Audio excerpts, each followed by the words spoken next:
Hey everybody, this week in 3D Archery, we're going to go to step number 3 in building a bow, and that's making a riser.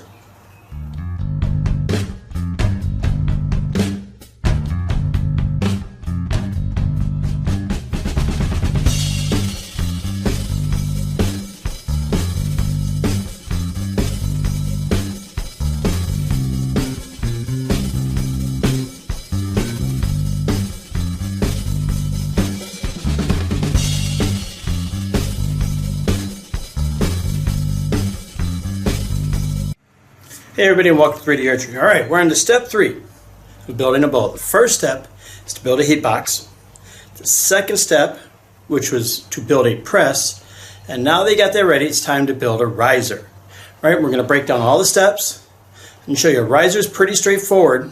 There's some things you got to watch out for, but I'll point you out in the critical areas so you can see them and understand them. Alright, so let's talk about it. Alright, so when we talk about riser, we talk about one thing. It's a riser block because it is actually a block of wood. And it comes in different sizes, and you need to know that. Now, what you're going to build is depending on the bow that you've already chosen.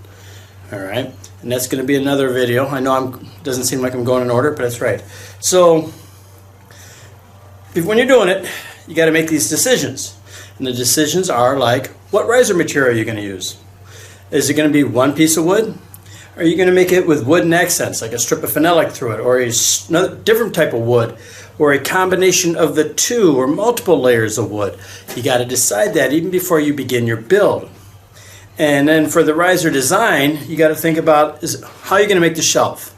Is it going to be cut not to or past center, right? Is the riser going to be flat or rounded? Is the outside of it going to be flat or rounded? You're going to bevel the edge, how wide you're going to make it. So you got to take all these things into consideration before you really get heavily involved in making your riser block. All right. You also got to think about the general shape of your riser, what it's going to be like, because that's going to determine how much wood you need. Another important thing you got to look at is the grip angle. Right? Do you want a nice deep angle, thin, shallow angle? How do you want your grip? Do you want a thumb rest? Do you not? Do you want a notch for this? These are things to think about before you get into it. You got to think about what you like in a bow and see if you can apply it to it. Now, generally speaking, which I hate generalities, but I have to do it here. If you're going to use a long bow, make a long bow, generally it's 1.5 inches thick by 18 inches long. All right? Generally speaking. Now, if you're going to make a recurve, it's normally 22 inches long and either 1.5 or 2 inches thick. So you got to know that when you order the wood, what size you need. And that is your basic considerations you got to do even before you begin to build your riser.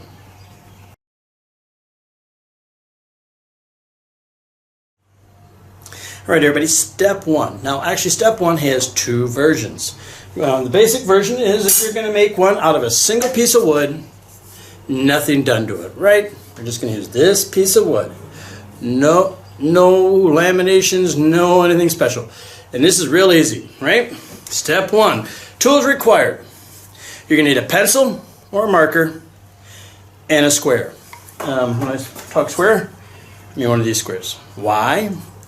To make sure that your bow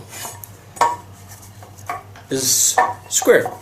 That is important, especially the front and the back where it's going to meet your press. All right, so first step you're going to do is find your riser, measure it, and mark the center. That's important for now and down the road. That's step 1. Then step 2 is to simply outline the shape of your riser. You can do a freehand, or you can use a template, or if you do like me, copying a bow, I just lay the bow that I want to copy on there and trace it out. And congratulations, you just completed step 1. That's how easy it is to make a basic riser. But what I'm making today is I'm going to make a multi-wood and laminate riser. And this is a little more complex. So you can see it's much easier just to use this because it's built just by ordering it. But what I'm going to do, my goal is to use this maple. I'm going to run a small section of bupinga, insert it in there, And I'm going to take these 2 sections of black phenolic and move it out. So it's going to be maple, black phenolic, maple, bubinga, maple, black phenolic, and maple. I think that might come out pretty good. So my first task is to mark my center, which I'm going to do. Then I got to cut up all my wood, right? Laminate it together, and then I can draw it. So you can see when you do a fancy riser, there's a little bit more work to it. So what I'm going to do now, and I'm going to mark it all up, and we'll start the cutting.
Alright, was going to use the phenolic, but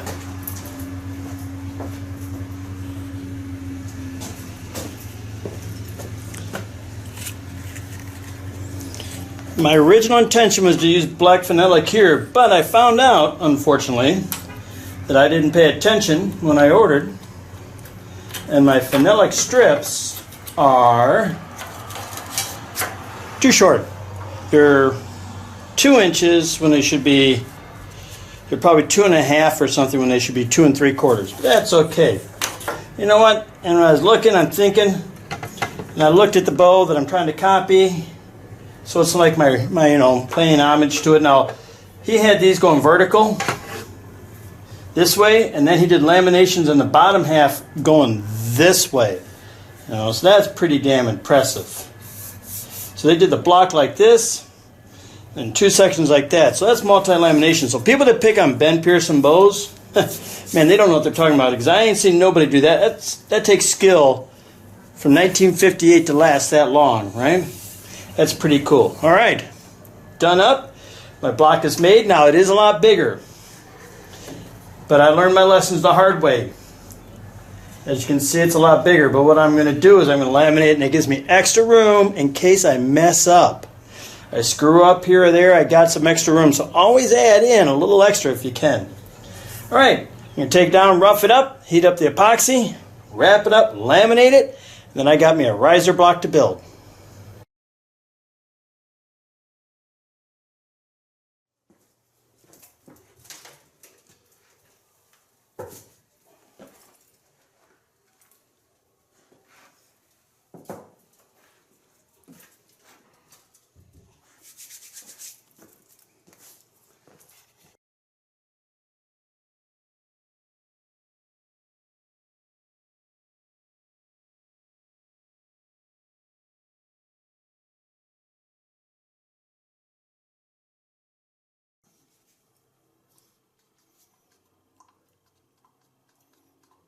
We'll say heat it up first.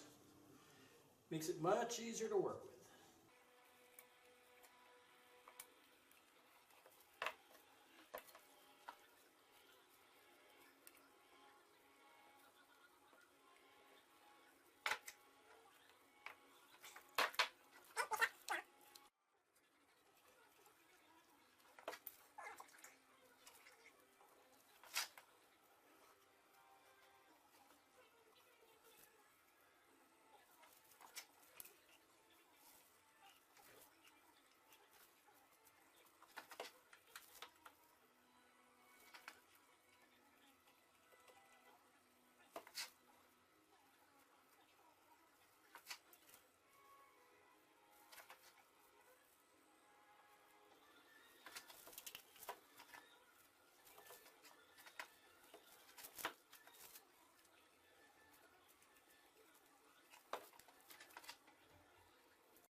When cleaning off a laminated riser, you have two options.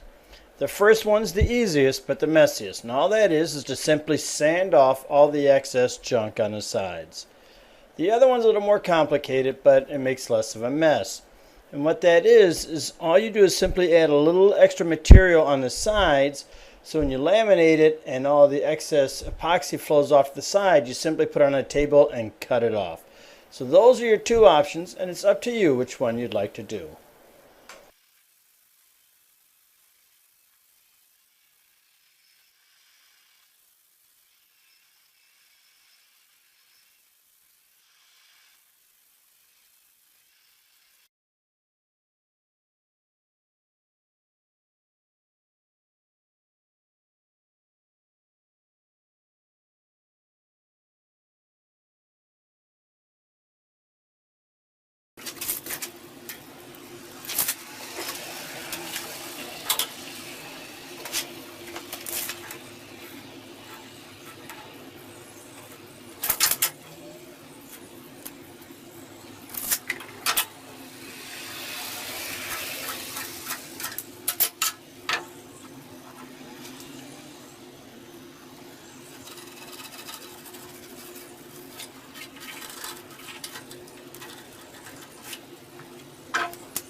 Once you have the riser cut, your next step is to fit it to your bow press form. Now this is an important step. This one has to be done with very little room for error. Take your time, little increments. Don't make big changes, all right? Sand it, check it. Sand it, check it. You're going to keep repeating this. I can't stress it enough how important this is. A good fit of the riser to the form will greatly increase your chances of having a successful bow build.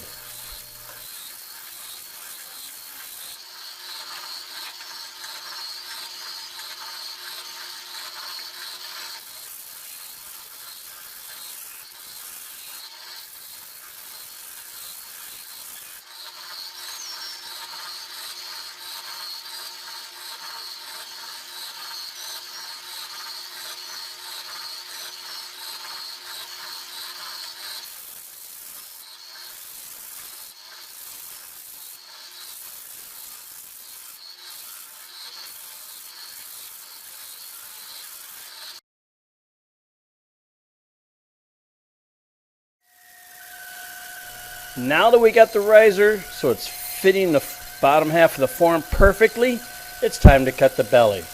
Now, a couple things in cutting the belly. You don't have to be precise. You can actually change it from bow to bow because the air hole is going to take up any differences in there. Don't want to get too drastic, but you can tweak your design is the best way to put it. One thing I would recommend is watch your fades and how you cut down into it, because that's real important. You don't want to get too close, but then again, you don't want it too wide, because if it's too wide, you can do a lot more sanding.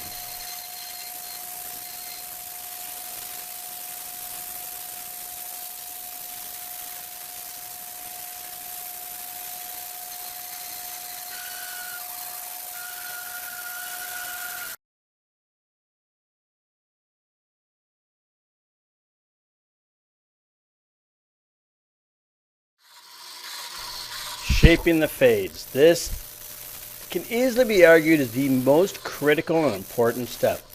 General rule is the fades need to be long, gradual, and should be very thin at the end. How thin? Paper thin. Alright? You should be able to move it with just a slight pressure on your hand. Now how much you want to make that fade into it is up to you.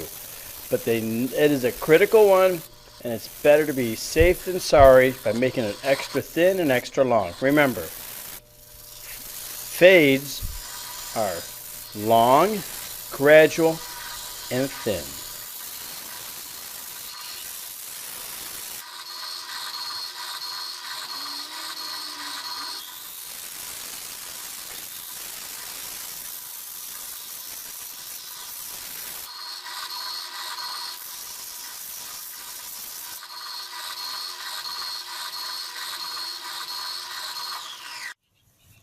And here it is, my completed riser. It is all ready to be laminated up to the wood and fiberglass lamination.